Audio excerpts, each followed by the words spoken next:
Sure that we are on air. Hello, my dearest peace lovers and peacemakers. I'm Sarah Jamshidi, along with Mateen Roxefat. Welcome to Peace Mindedly, a podcast show featuring peaceful bridge makers. We live stream our show on many social media, including Facebook, Twitter, LinkedIn, and also on many podcast channels. Extremely easy to find us. Just search Peace Mindedly, and there you go. We are in front of your eyes. Today is the second Tuesday of March. It's noon Pacific Standard Time, and we are so thrilled to join you to start the amazing conversation. For today, we are talking with Medina Tenour Whiteman, author of The Invisible Muslim Journeys Through Whiteness and Islam. Medina is a poet, writer, musician, translator, as well as Anglo-American born to Sufi convert parents. Over the next hour, she will talk to us about her white privilege background that has not helped her feel at home with other Muslims. As it's absolutely amazing script, the prose was beautiful. As I read her book, I found myself immersed in a world I did not know existed. When I finished the book, I didn't know I was so oblivious to the types of experiences Medina describes in her book. Most of the Muslims I know are either from Middle East or they do not have a European background. Like myself, many of them speak English with an accent, or their features show they are not white. But what about white people who are absolutely full-fledged Muslims but do not necessarily fit into our common perception of Muslimhood? Really, do we welcome them when talking about the Ummah, the whole community of Muslims bound together by ties of religion? Well, for today's show, we are going to talk to someone who has articulated our ignorance so poetically that we cannot help but listen.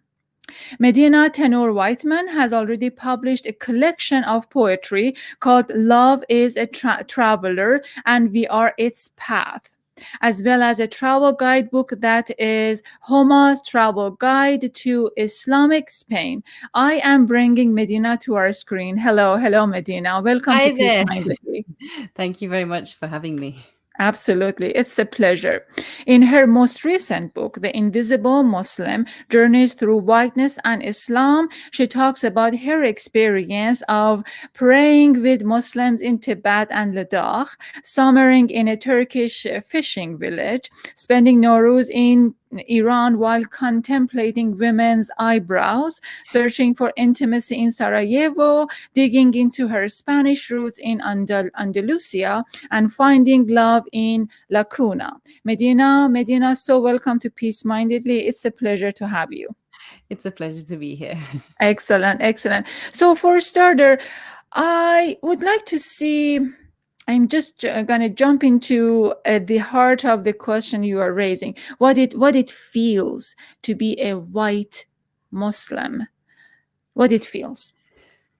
Well, it's funny because I was writing for a period of time. Well, I still do occasionally contribute to a journal called Critical Muslim, which is published from London, and it's published by Hearst, which is the publisher of The Invisible Muslim. And so the deputy editor of Critical Muslim, who is a lovely dear friend, Samia Rahman, she suggested to me, you've got a very interesting kind of overlap of different experiences here.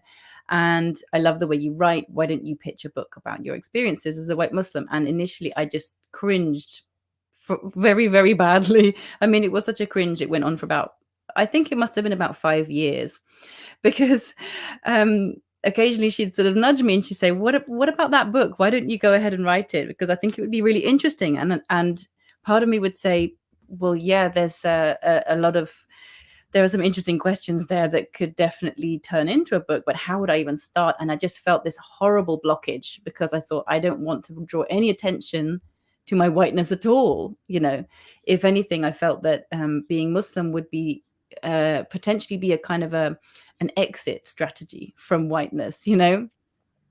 But unfortunately, that was quite a naive idea, really, because you know you can't change the color of skin that you're in. I mean, you can alter it. Obviously, there are people who, even people who will claim to be ethnically fluid and change their ethnicity, but you know, the body that you're born into, there's not very much you can really do to it. And I think it's probably better overall to try and accept it and recognize that there's maybe some wisdom in it as well, that you've been placed into this place at this time, and that there's some So purpose to it. I wonder why you didn't really want to tap into this notion of whiteness when you started the book. Well, I think part of it is because I don't really have a particularly positive idea of whiteness. I mean, especially if you look at the way that whiteness has been used politically for 500 years, probably more. Starting with, in fact, the location that I'm in, the south of Spain, is a really critical place in that whole narrative and that whole story, because the Muslims of Spain were portrayed as being foreign, as being not white, as not being European. And that gave legitimacy to a coalition of armies, because in that time in medieval Europe, there weren't unified countries, really. There were just lots of different kingdoms and principalities. So you had the kingdom of Navarra, Castilla, Leon, all these different kind of kingdoms, and they banded together. Sometimes they would use Muslim mercenaries, in fact. But eventually they kind of pushed Al-Andalus, they squashed it and condensed it into this one emirate of Granada. So I'm in this area now. In fact, the mountains where I live is the last area, the last stronghold of Muslim resistance. But And it was also a brutal treatment against yeah. Muslims in 15th century that you are mentioning in your book. Can you just very quickly explain what was happening then? So the Muslims of Spain were very diverse, because actually the vast majority of them were converts. So the people who exist in the Iberian Peninsula originally, there were Iberian Celts, there were Jews, there were Visigothic Christians who were Arian Unitarian Christians. It was pretty diverse. And also being in the Mediterranean, on the Mediterranean Sea, and having these two shores, well, one shore really, you had North African influence, you had Sicilian influence, you had Greek influence, you had Persian influence. There were people from all over the world who were arriving, Syrians, who had made their way there. So it was a very, very diverse environment. It would have been very diverse ethnically. So, for example, one of the last kings, actually he wasn't one of the last kings, but one of the kings of Granada, who built got a large portion of the Alhambra, who the Alhambra is named after, who was called Al-Hamr. He was called Al-Hamr because he was redheaded. So he looked like he could have been from Northern Europe, he could have been from Lebanon, because of course we have lots of variety in the Middle East also. As you know, in Iran, there's an area called Gilan where people are very light skinned. They have blonde hair, blue eyes, green eyes. My thesis I wanted to put across in this book is that the world is much more diverse than we tend to think, and the Muslim world is much more diverse than we tend to think. So white Muslims is only one section of that, really. And this is one area that I concentrated on because it's born of my own experience. And I think speaking about your own experience is much more powerful.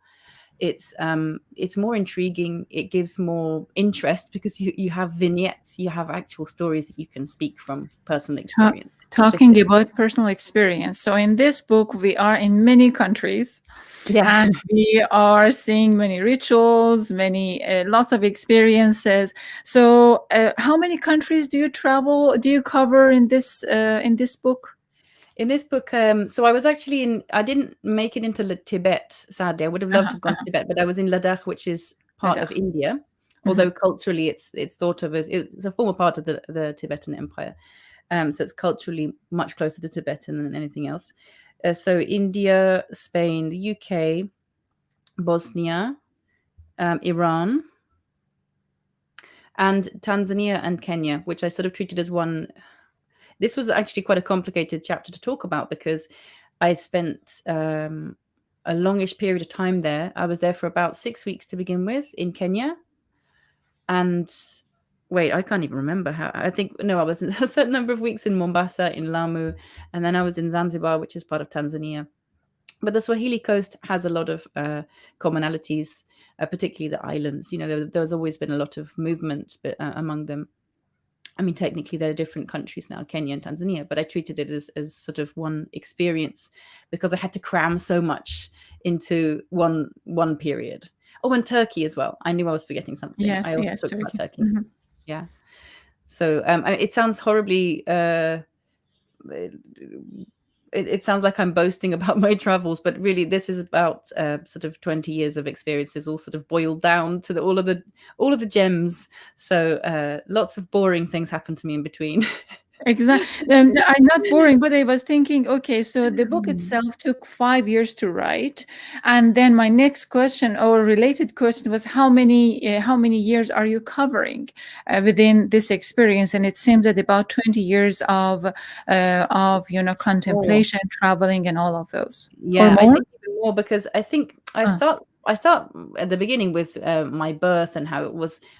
There was Yeah, this kind of complication with my birth certificate and my name, and of yeah. course, if you have a foreign-looking name which doesn't translate into Latin letters very well, it sort of throws bureaucracy out. People get a bit freaked out about it. So I had, from the very beginning, I've had a lot of bureaucratic issues. My name was spelt wrong on my birth certificate, which meant Oh my then that God. I've basically been a foreigner everywhere I've ever lived. But the thing that kind of struck me and why I decided I needed to sit down and write this book, partly just to clear my head and go through all of these experiences and put it all into some kind of logical, coherent narrative, is to understand it for myself, but also to point out that, for me as a white person, as a white woman, I'm blonde, I look Northern European, I haven't really ever suffered because of that. Whereas another person living in the UK whose background may be from parents from the Indian subcontinent or from North Africa or from anywhere else in Africa or anywhere else in the world, to be a foreigner means something very different. And so this is where the white privilege thing starts to come in, and it starts to be highlighted and comes up more and more and more obviously until it's completely unavoidable and irrefutable, in fact. And at that point I sort of thought, okay, this is when I need to start sitting down and writing this. But yet again, I mean, we're going to talk about white privilege and all of those. But yet again, the whole premises of the book is you feel outsider within Yeah. the community. Yeah. And then at the same time, I found that, so growing up, I think that's a very difficult experience for anybody, whatever your background is, whatever the reasons might be for you to feel like an outsider. For me, it was like an invisible reason because outwardly it didn't look like I didn't fit in. It didn't look like I was foreign. I didn't look out of place particularly.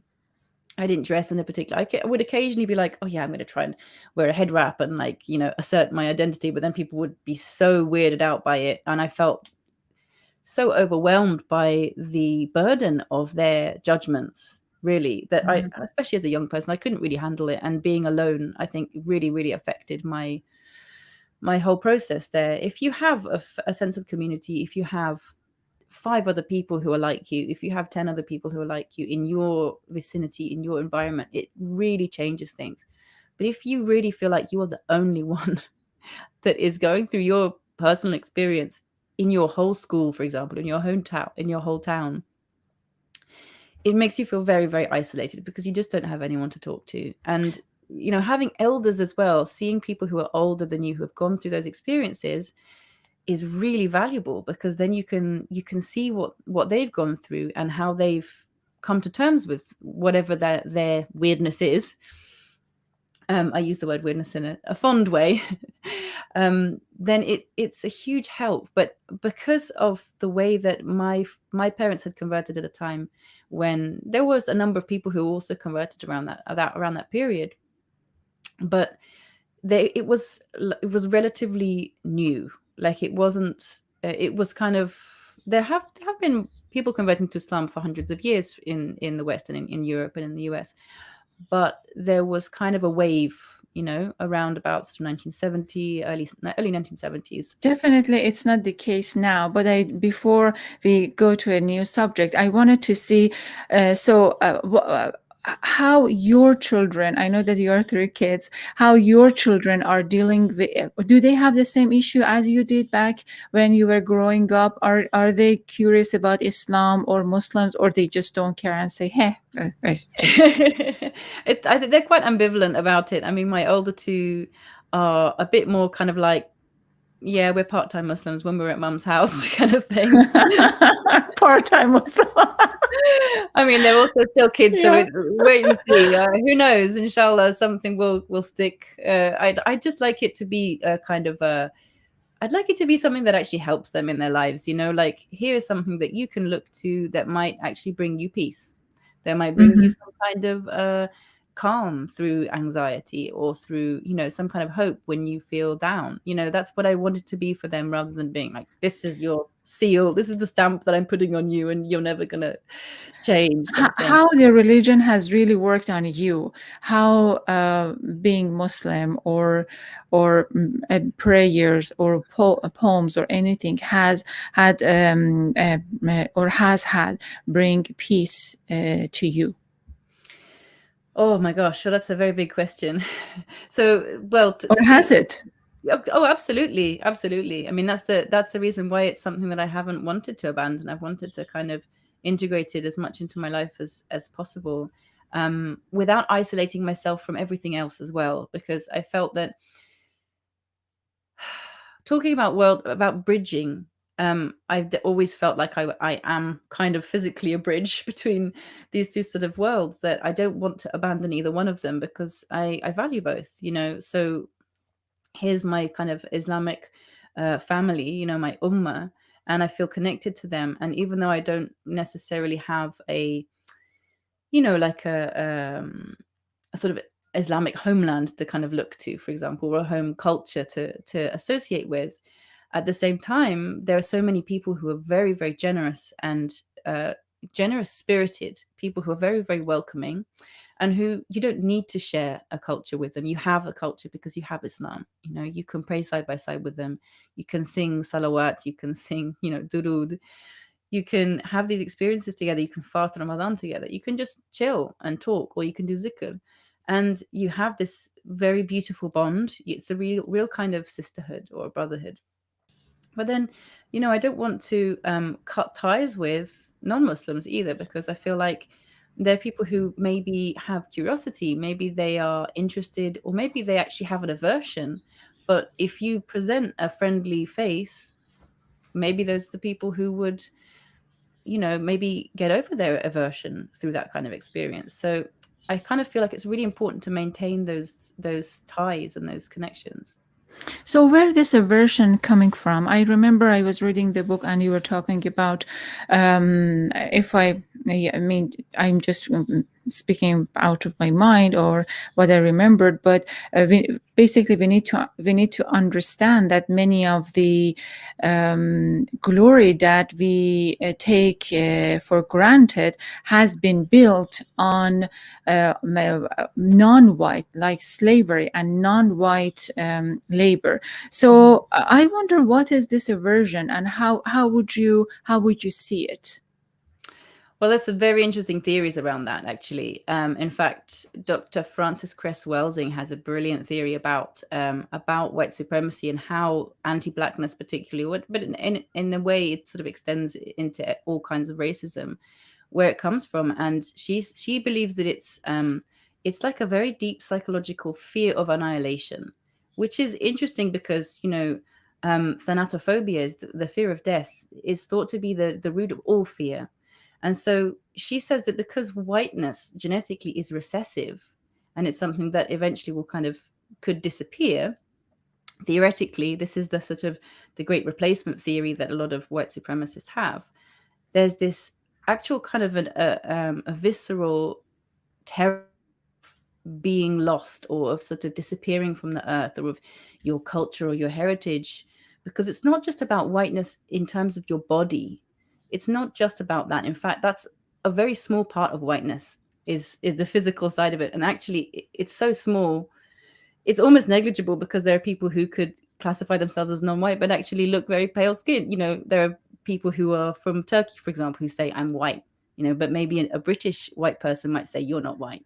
You know what I mean? So there are lots of kind of gradients there, and ways in which people have been othered and judged and labeled and categorized. This person is here on the scale, kind of thing. So you have to be quite careful about that. But it's not just that; it's also cultural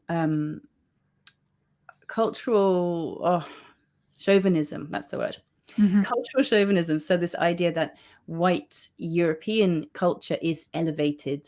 So it's our literature, it's our music, it's our institutions, it's our books, it's our thinking. All of these things are superior, our politics.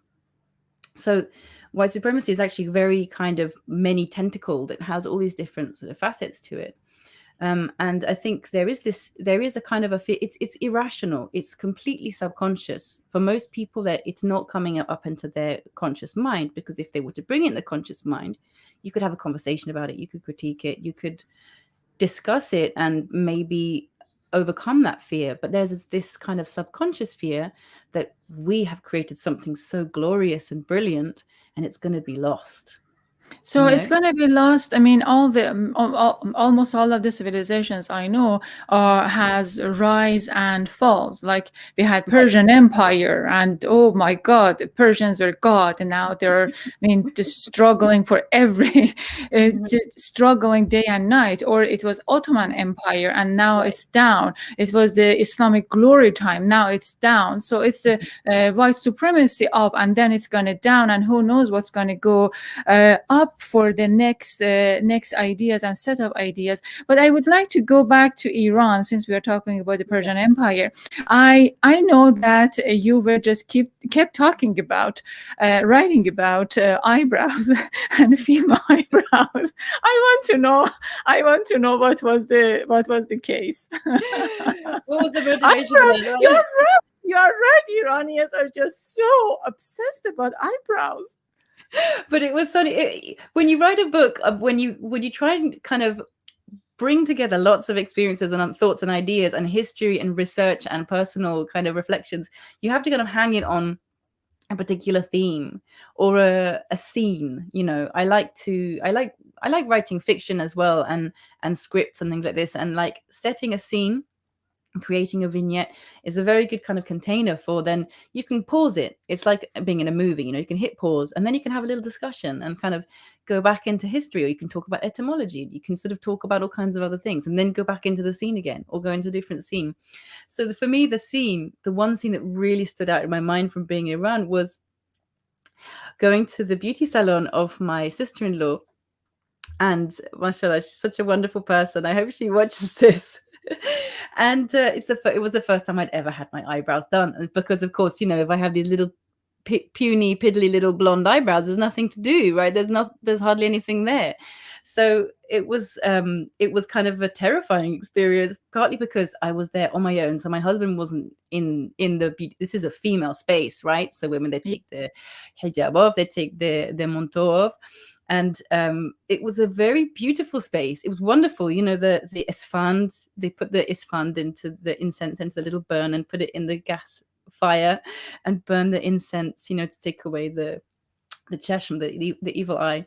And all the sort of chatter and the whole kind of ritual around it. It was really, I felt very privileged to be in that space, but I couldn't really understand what was going on. So I was also a little bit kind of on a back foot and nervous about it.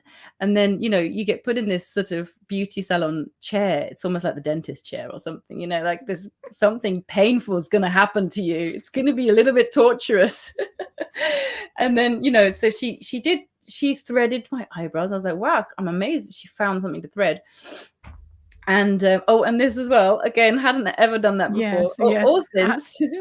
Although now it's so painful, painful. Like my eyes are watering. Eyes are watering. Yes. And they're all looking at me like, they're looking at each other like, it's her first time. Yeah. But then, and that was it. She did the eyebrows, and then she sort of looked at the other sister, and she's like, anything else? And the other one says like this, and I was like, it was like she did this, So I mean, for the people who are not watching, she showed the upper lip And then you Yeah. thought that she's talking about cutting the Yeah, it oh was my like having God. a run a finger across her throat. But this is all because again, because it's something that I hadn't been part of that kind of ritual. We And don't have it in UK. We don't have anywhere in like London. I I'm mean, sure that they in do it. I'm sure there are people who do oh, it, we but it's have not wax. something We that, have yeah. wax, huh? Yeah, we do. And I Yeah. think there are people who thread eyebrows. And in the south of Spain as well, people are more like they'll go and get their armpits done and the, bikini line done. But it's just something Mhm. I'd never really thought about even doing. It wasn't a high up on my kind of concerns. But then I realized also I stood at a bus stop as also and saw this girl who must have been about 15 or something, and she had this very brilliant red lipstick on, but large eyebrows, like unplucked eyebrows. They're beautiful. Mhm. The sort of eyebrows that actually in Northern Europe and the US are now becoming really fashionable, you know. But it was clear that she hadn't embarked on that kind of monthly routine. And then it's like, okay, once you begin, you can't ever end. You can't go out of that. I mean, I don't know. I'm sure people do, but it's like that's a ritual that is sort of so kind of embedded in this particular culture.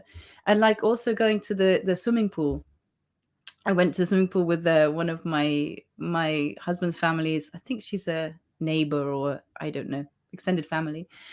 And it was all women. Again, this is something that we don't experience in Europe. We don't have female only bathing.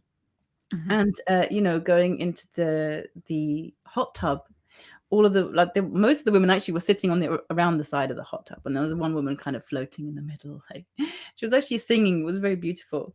But again, it was like the steam room. It was like the hammam. This is something that we don't really have in not in Northern Europe at all. So it Mhm. was quite a special thing to be invited into that space. Mhm. So we talked about Iran. In Turkey, I just didn't understand what happened that you all of the sudden left and left the village and came to a different city. So what happened? Sometimes when I just or in Ladakh, if I'm pronouncing the name Yeah. correctly, I know that what's happening in the city, but all of the sudden you disappear and you appear in a different place. So what's happening? Between Turkey and, well, the thing is that there's lots of time that's kind of a bit elapsing and that is not being described because it's impossible to fit it all in. So in India, I went to India specifically to go on a trek in Ladakh, which is partly part of the Himalayas. Um, so I flew into Delhi and I had a couple of days in Delhi, which were really magical for me. I know a lot of people find Delhi a bit overwhelming. I had very special experiences there. And then What do you mean a special experience? In what way? um, so I wanted to go to an internet cafe because it was that long ago that we didn't have smartphones.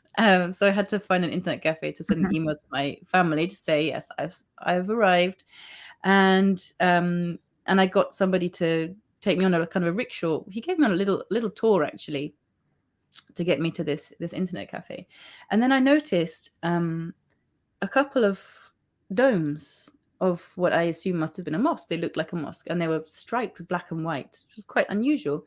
And I said, "Is that a mosque?" Because I wanted to go in and pray.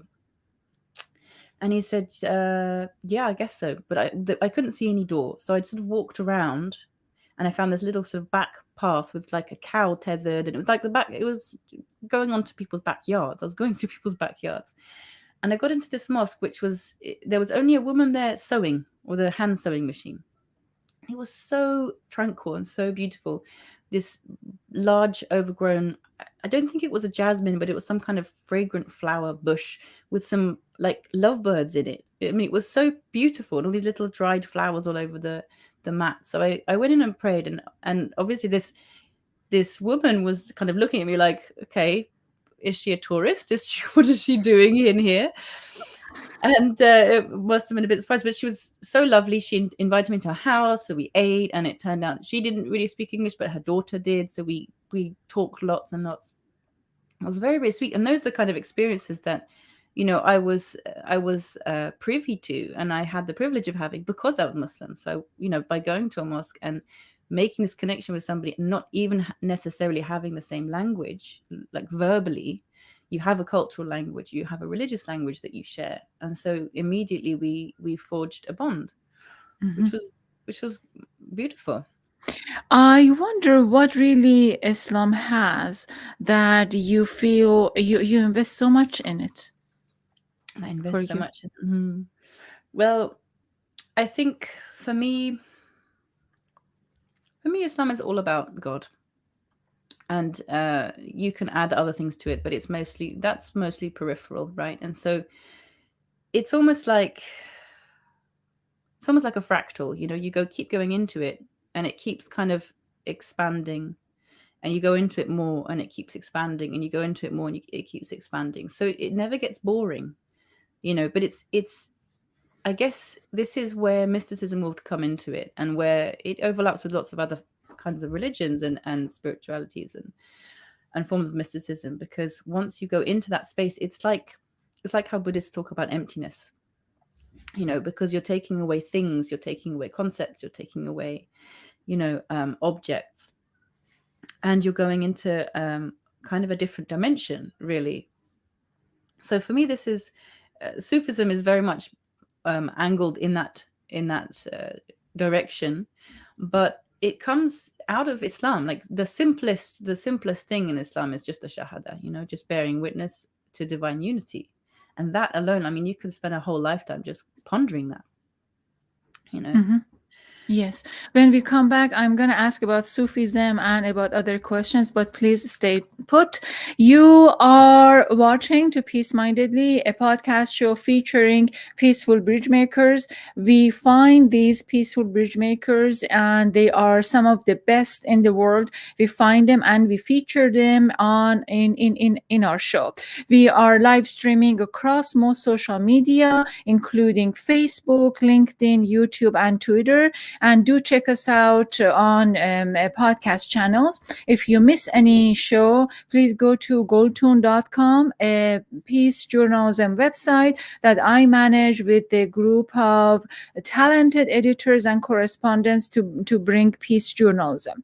And of course, feel free to submit your emails to our newsletter. We send one email every week on Thursdays, and we just keep you updated about what's going on with us and within the Peace Journalism platform.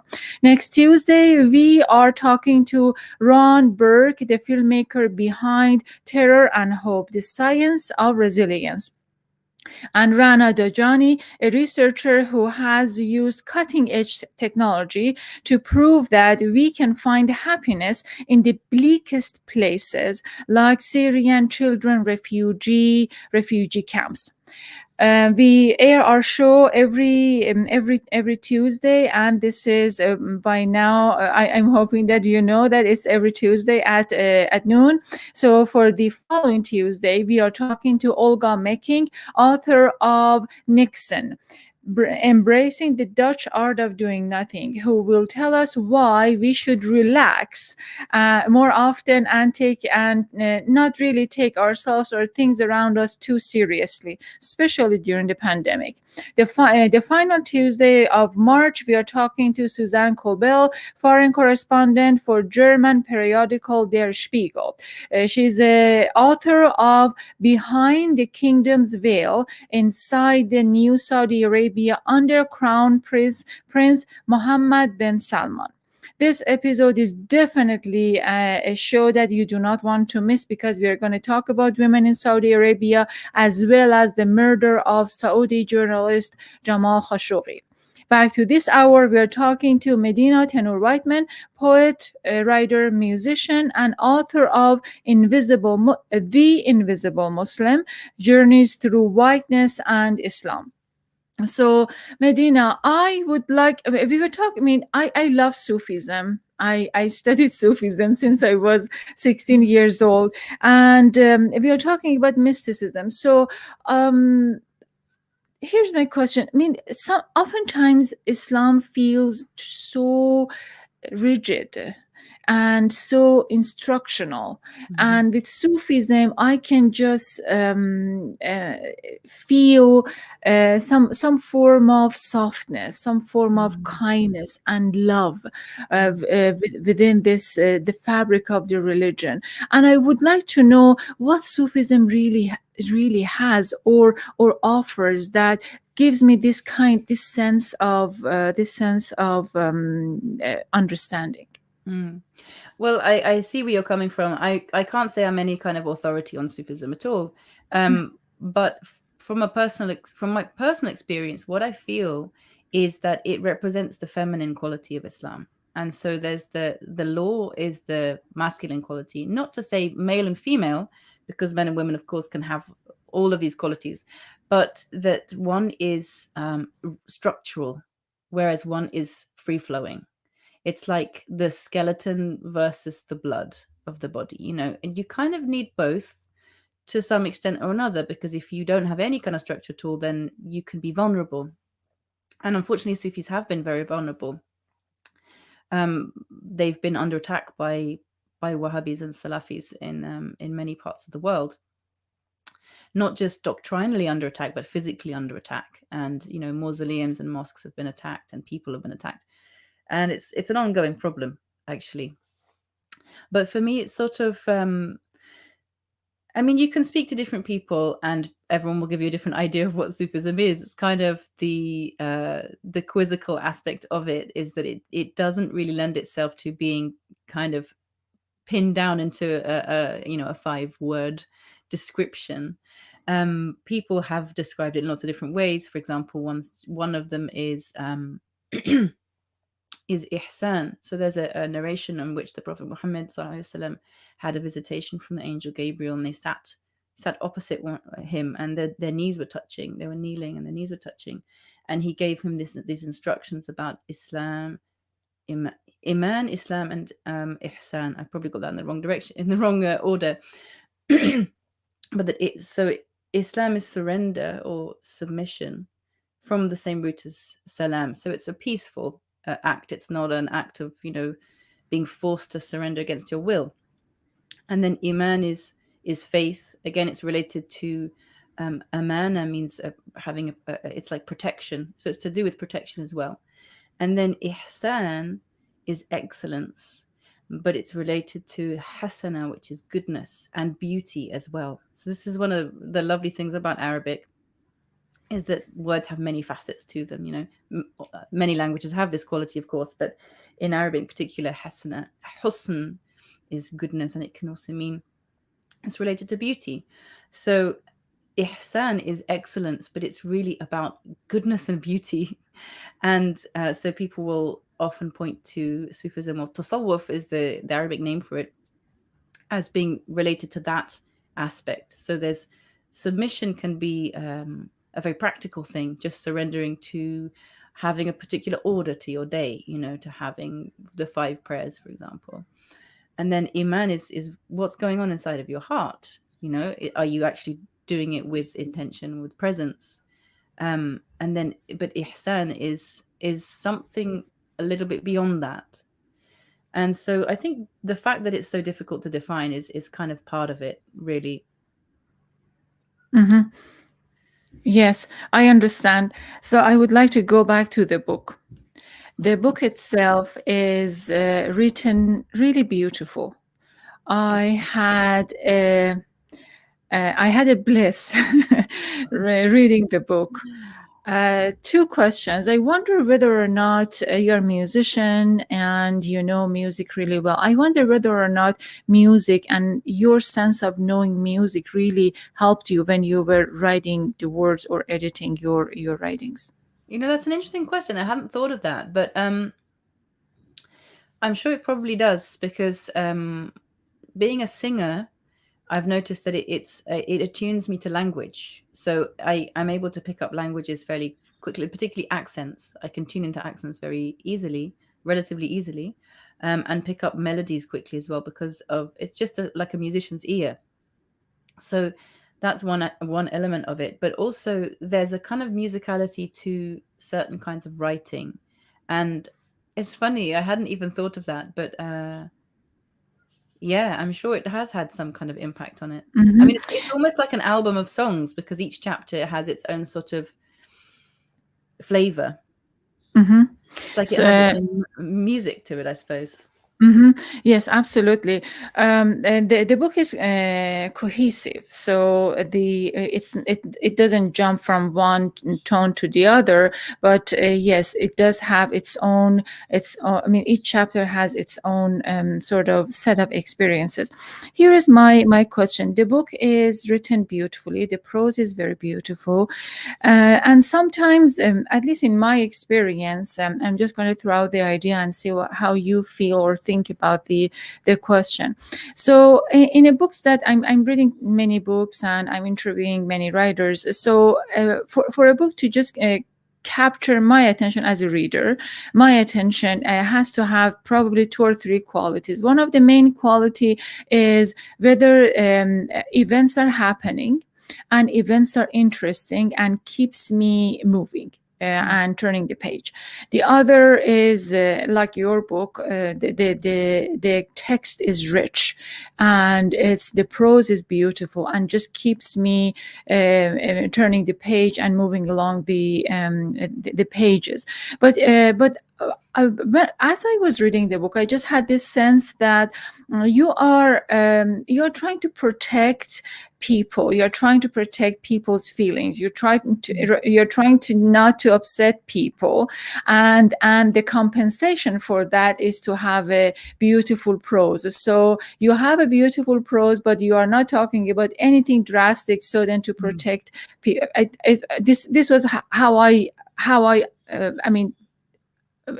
started Perceived thinking. it. Mhm. Yeah, it's interesting because I think if you're talking about something that quite often raises people's hackles, so like talking about racism, for example, try and talk about racism to white people, you often get a defensive response. So I try to find a way to break through that with humor, with stories, as you say, to try and bypass the sort of egoic reaction that I felt that a lot of people would have. And even just reading about Islam, I think there's so many prejudices against Islam that many readers who maybe have some of those prejudices without maybe even knowing that they have them might start feeling a little bit like, yeah, but what about this? And so I'm a very argumentative person, actually, as my kids will tell you. And everyone in my family will tell you. But what I found is that arguing doesn't necessarily get you to a place of resolution. It can be important to do, and there's sometimes that there's no other option. You have to argue. Like if you're a lawyer and you're standing up in court, you have to argue your case. It might be that black and white, it might be that confrontational. But I think to try and do things with diplomacy, for example, being a mother and talking to my children, I don't manage to do this all the time, but there are ways of conveying an order which are going to be more likely to get a positive response, and then there are ways of doing it that are more likely to get a reaction. So if you are kind of clever about it, you can kind of, okay, I'm just going to phrase it a little bit more like this way, and then I'm going to bypass that kind of reaction and hopefully get somewhere, because that's what you want to do. I mean, there are people who write in a sort of inflammatory way because maybe they want to get that reaction, and I think sometimes it's important to bring something up to the surface. It's like bringing on a fever, like if you have a sickness in your body, sometimes the only way to get it out is to bring on a fever and like sweat it out, kind of thing. But Mhm. it's quite a drastic move, and it's what you would go to after you've tried lots of other things usually. So this is why they say that rioting is the voice of the oppressed. I think it was Martin Luther King. I'm probably misquoting him there, but it's when somebody hasn't been listened to for a very long time, then they will start to scream, because it's frustrating trying to talk to somebody and they don't listen, right? um but yeah, depending on the situation, depending on the context, there might be a way to get to that place of resolution, or of helping someone to understand where you're coming from. And I think that's what my whole life's work has been around, to do with translation, for example. Translating text from one language to another is not so different, really, to what I've been trying to do with this book, which is to sort of convey certain ideas that I have as a Muslim to an audience that might not be Muslim, or who may just not be aware of certain kind of situations that I want to talk about, So to try and refine that and make it as to try and make it pleasant as well. I think this is a thing. If you're a writer, you are asking people, strangers, to give you maybe 3-4 hours of their lives. And to me, that's a big gift. That's a very generous gift for somebody to give you, without knowing you. They've also paid for the pleasure of doing it. So, you want to reward them for that investment of their time. You don't want to leave them Oh, feeling sweetheart, this is not 3-4 hours. This is at least 10 hours. And for really. me, I am a very slow reader, probably 12 hours. And then Even and more then so, I feel very, very, gosh, flattered and privileged that you got yes, time. I'm slow. I take my time. I sleep less and I read more. So therefore, I spend more time. As I'm hearing, as I'm listening to you, it feels like you are a very proud Muslim and unapologetic. So I'm thinking, is this your whiteness helps this or doesn't help it? How do you see it? Am I reading it right? It's an interesting question. I think there are times when I feel empowered to make certain statements, I think, because of my whiteness. And some people even said to me, around about the time that George Floyd was murdered last year, I was really debating, should I try and write an article about this? I mean, this is a perfect time to sort of bring my point of view in, but I also felt like I don't want to take up space here because this is a really important moment that I don't want to be going in there going, well, here's my point of view as a white person. But then a friend of mine who's Black American, she said, people will listen to you. People will listen to you. So it's a very sad indictment of our judgment of people based on their color, their ethnicity. But being aware of that situation can give me license sometimes. So, for example, just today I was in a police station. I was trying to get my residency card for Spain, and it brings on such anxiety for me. But today, alhamdulillah, I was actually okay. And, my husband is Iranian, and a couple of times I just noticed people would just sort of stare at him. They just had this glare. And I know they wouldn't do that to me. Like he's backing his car in and he's made a bit of an awkward maneuver with the car. And some guys are standing on the corner just glaring at him, just staring like, what are you doing? And I think, would he do that if that was me? Probably not. And I glare at him because I'm allowed to, It's like, okay, you're going to do that. I'm going to do it back to you. See how it feels. I mean, what is it? I don't know what comes of that sort of standoff. It's a bit of a fruitless exercise. Maybe I should have just ignored it. But there are moments there where you kind of feel like, okay, this is an opportunity where I could actually maybe push somebody's perception a little bit, and I think I feel like I do have some kind of license because of that. But I also acknowledge that it's a very tragic thing that we have got to that situation, that some people will be listened to more and some people's opinions will be valued more. And maybe even I've got to that point where I have a strong voice because of all of that, because of a whole lifetime of, even though in other ways I have felt that my voice has been restricted as a woman, for example, as a Muslim in non-Muslim spaces, often I felt like I have to kind of, shut up a little bit or kind of edit my voice or not speak up so much. But I think knowing that, recognizing that people do pay more attention to what white people say has definitely given me, it's made me sort of go, right, I'm going to use this. I'm going to use it. But I'm going to try and use it for the right reasons, I hope. Yes. Yes. So my question, I would like to know, which I just lost trend of my thought, because I wanted to ask. Okay, yes. So, being, I wonder, what would you like to see within the white community? Here's the question. I remembered. So I believe, at least I believe, that in Muslim communities and in Muslim households, people are genuinely friendly. They're genuinely generous, friendly, and they are accepting. And I found in non-Muslim or white, perhaps, they are. It's just always this skeptical. That first I have to prove myself, then I just moving ahead with whatever argument I'm putting out. It's a personal experience, but I wonder, what would you like to see in a white community, in terms of having your experience to be acknowledged within the white community? Well, I don't know how What it relates changes? to accepting my experience, but I think what I would love to see change is I would just love to see more generosity. I just think that that's a very, very simple thing that everybody is capable of doing. But again, it comes down to fear.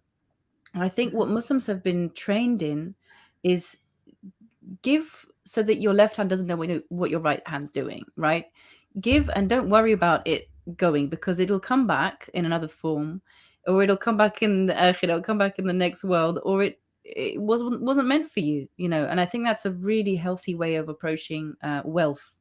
So wealth distribution, you look at I mean, it happens also in the Yeah. Muslim world. It's not necessarily only white people that do this, but you know, I wrote a poem actually in a collection of poems that I'm going to bring out, inshallah, hopefully this year, about being in Iran, and this thing of generosity. And you know, it's so extraordinary. It blows your mind to be. And I grew up in a Muslim household, but still, we're, you know, culturally European, English. It hasn't been so kind of deeply ingrained into us. You go to an Iranian household or an Arab household, or, you know, anywhere, Turkish, practically yeah. anywhere, Turkish, anywhere you go in the Muslim world, people will just rush to give things to you, and it bowls you over. It can actually be overwhelming. You can be like, are they Yeah. expecting something back, or should I be like this? Oh, and my behavior suddenly starts to feel really strange because I can't live up to that, you know. Because, you know, like I remember this lovely Egyptian woman who used to live near me when I was growing up, and I commented on her earrings, and I said, "Oh, I like your earrings." You know, it's such a common thing for like white culture, you know, white English people to do. Oh, so I like your earrings. It's just like a nice comment. She's like, "Oh, take them." She takes them off. She just Yeah. presses them into my hand. Yeah. And this is the kind of thing that makes me feel really like, oh gosh, I mean, I've just taken something off of her, and I didn't mean that to happen. It can make you feel actually quite embarrassed and uncomfortable until you kind of get used to you get into the flow of it, and you start realizing actually people's doors are meant to be opened. They're meant, you know, tables are meant to be full. Plates are meant to be filled and shared. Food is meant to be shared. Like breaking bread, that's a very old, you know, Christian idea of breaking bread together with people. That's Mhm. sacred, you know. And that's something that I feel it's very sad when people start to be afraid of their provision, and it's a completely natural or ordinary human thing to do. But if you've been trained to work against that sort of, it's almost like learning how to tread water. Instead of letting it bring you down and drown you, you learn how to stay afloat and stay in that kind of in a dynamic space where, you know, money comes in, money comes out, food comes in, food goes out. It's not hoarding, you know. You don't, Mhm. it's not coming to you so that you can stuff it away into a corner. It's meant to be divided and it's meant to be distributed. Mhm. And of course, you do find white people who do this as well, but it's something that is so culturally, um, what's the word? Ubiquitous. You'll find Mhm. it so ubiquitously in the Muslim world. You go to Malaysia, you go to Morocco, you could go to Tanzania. Anywhere you go, it doesn't matter how rich or poor people are. People can be very poor and be so generous. Absolutely. And it's shocking. Absolutely. It's so shocking at first. So that's one Mhm. thing I think would be wonderful to, you know, in an ideal world to see more of that. Yes, inshallah. Inshallah. My last question, and then we go to the statement I was talking about.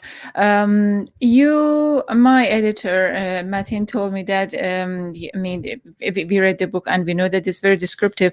I wonder if you have a book coming out, a fiction? Actually, I have a short story coming out in, I think it's the next edition of Critical Muslim, and it's a comedy. It's like a darkly comic story.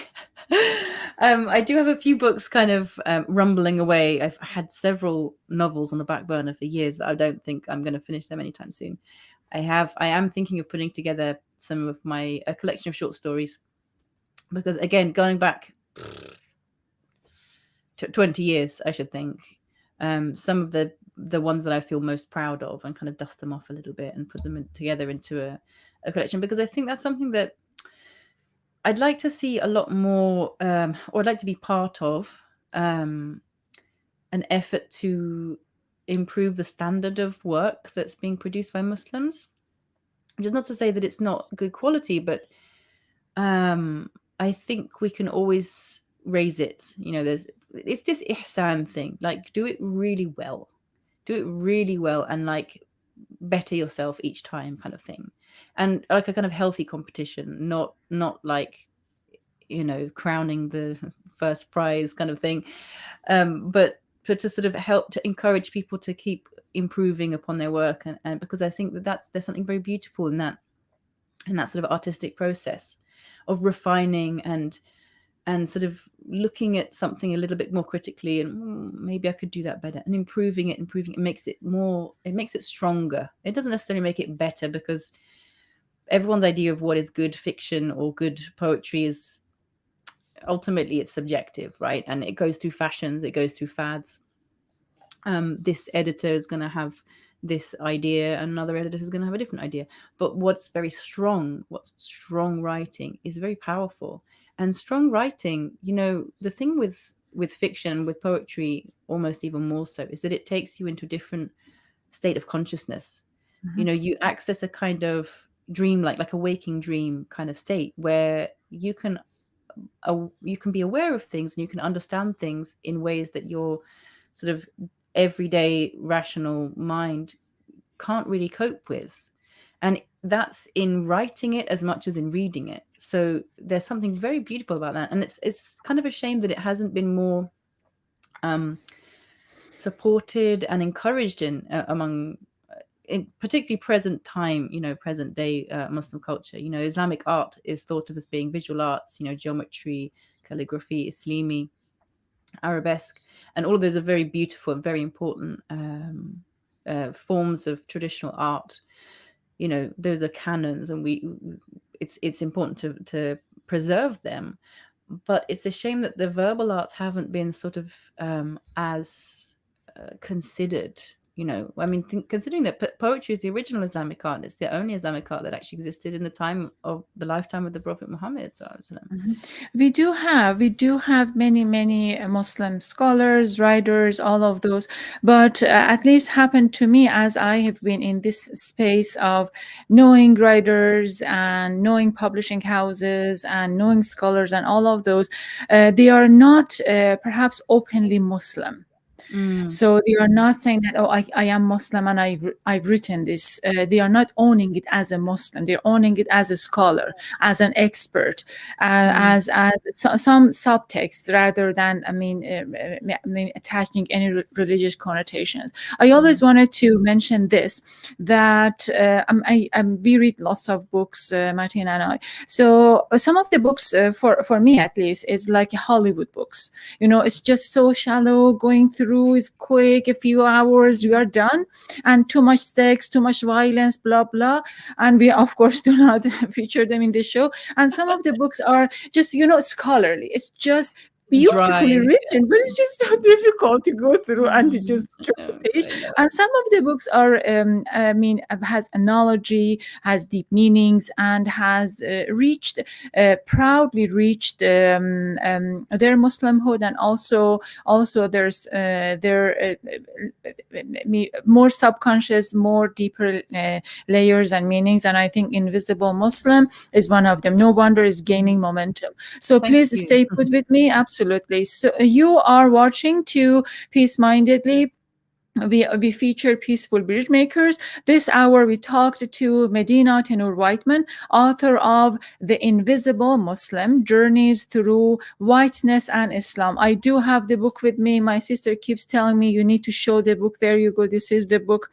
And at the end of every program, we ask our guests to share something meaningful about peace, about kindness, about compassion. One of the reasons, at least there is in the horizon, that we are coming out of pandemic. Hopefully, inshallah, that we're coming out, and hopefully many other countries, including Iran, the Middle East, and less developed nations have an access to vaccine. But at least in the US, UK, Europe, we are eventually, very very gradually coming out of this pandemic. But nevertheless, I think one of the biggest lessons is to really understand and see how we can not only care for ourselves, but for neighbors, for our families, with love, kindness, and compassion, with love. And I think that's the